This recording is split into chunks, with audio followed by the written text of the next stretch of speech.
Hi, it's Maribeth with Sacred.com. And I'm actually here to try a live stream. Wish me luck.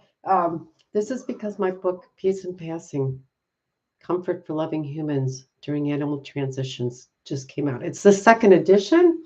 It's thicker than the first one, which I published about 6 years ago. And obviously, I have a lot more to say about this.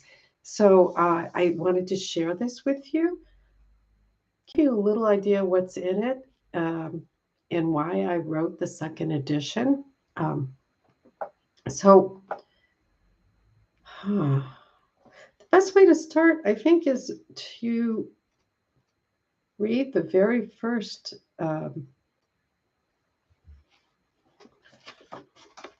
little piece that I have here. I have quotes in front of every chapter, and the first one that I'm quoting is from Winnie the Pooh.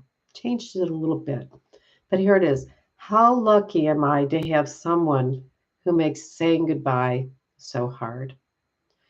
And I having lost many animals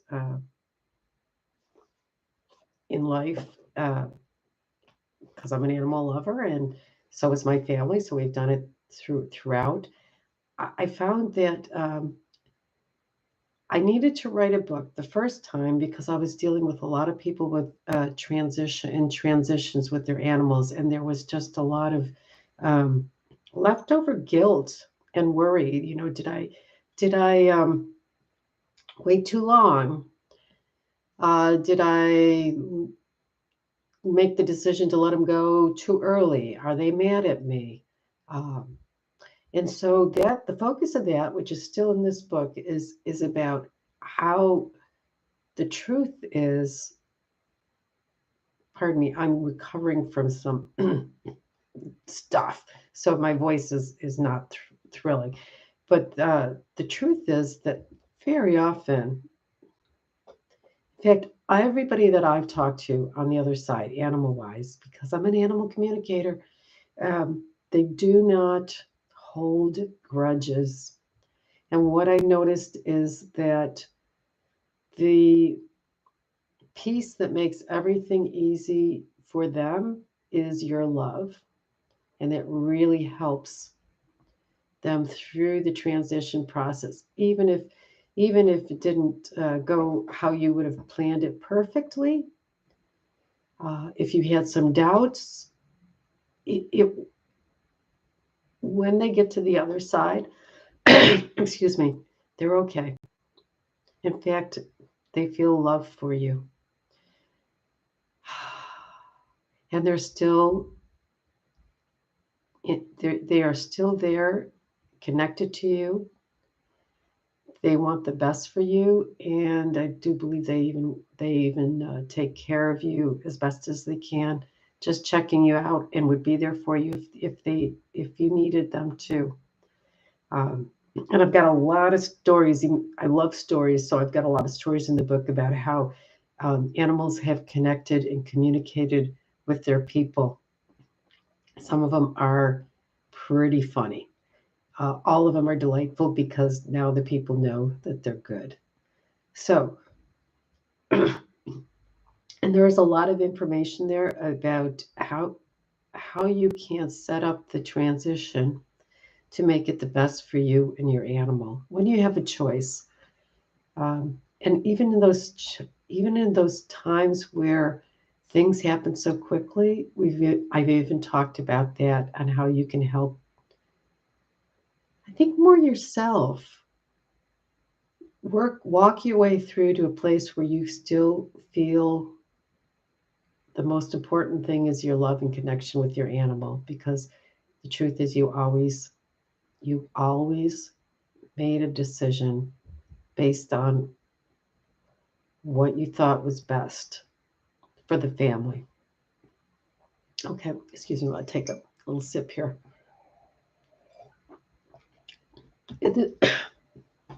And I talk a lot about mindsets to help you in the book as well,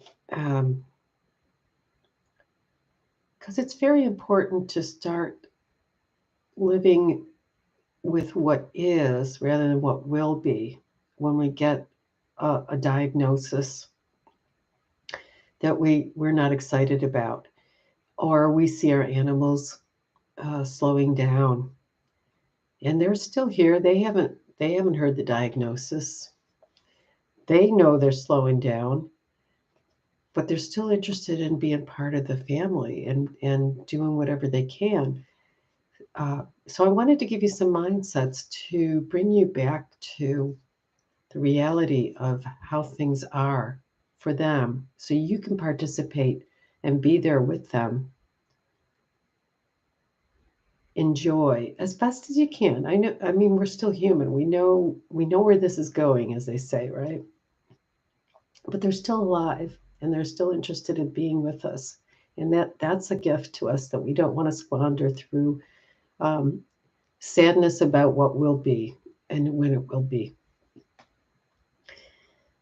So I wanted to help with that. I also talk about ways that you can use basic animal communication to see if you can get a better feeling for where they're at and what they want. Um, and some alternative therapies.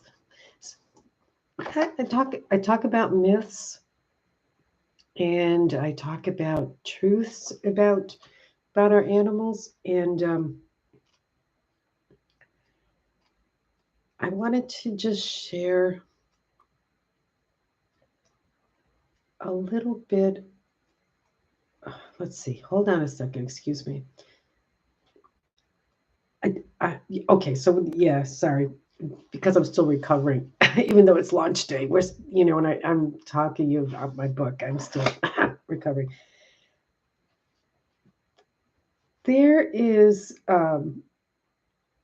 one of the tough myths that I find is that our animals are kind of like all about fun and games and what they like to eat, what they like to do, and there's like no inner life. And so one of the things that in the myth area, I um, I gave you are real stories from people that I've worked with, friends of mine, and this is not about transition, but it's just about the level of understanding our animals have for us. And I hope you will like this. This is from Scott, Dr. Scott Mazinski. Uh, it's about his cat Goldie. I'm not sure if you can see the picture. Here she is. Yeah, not so good. Well, there, maybe you can see it a little bit, but I'm going to read it to you. When Dr. Scott Mazinski told me how his cat listened in on his family's conversation, I grinned from ear to ear. I've worked with Dr. Scott and his wife, Dr. Kim, for a few years now. They have three animals I've had the pleasure of working with. There's a wonderful dog, Thomas, who reminds me of my dog, Tibor. And they have two great cats, Goldie and Tookie. Here's what Scott shared about his cat, Goldie, listening in.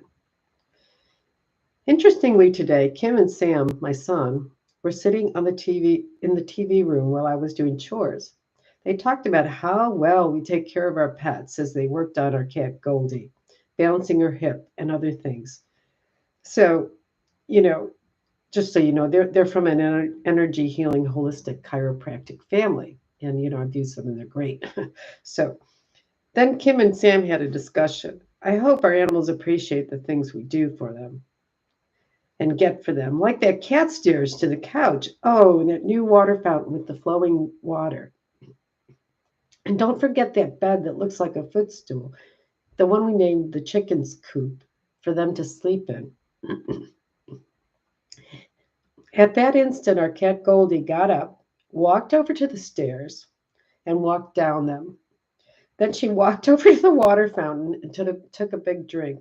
Finally, she walked to the chicken coop, the bed, and went inside and laid down. She looked right back at us. I'm grateful, okay? Are you happy? She seemed to be saying to Kim and Sam, which she was. She's like, okay, all right, I get it, all right? Are you happy? Anyway, I've put a lot of those stories in through here so that on a tough subject, yeah, we can still have some delight and smiles about what's going on as we have to navigate this time in our animals' lives, and maybe you will have more good stories to tell as well. Um, I'm hoping through reading this book and thinking about how you're going to deal with it.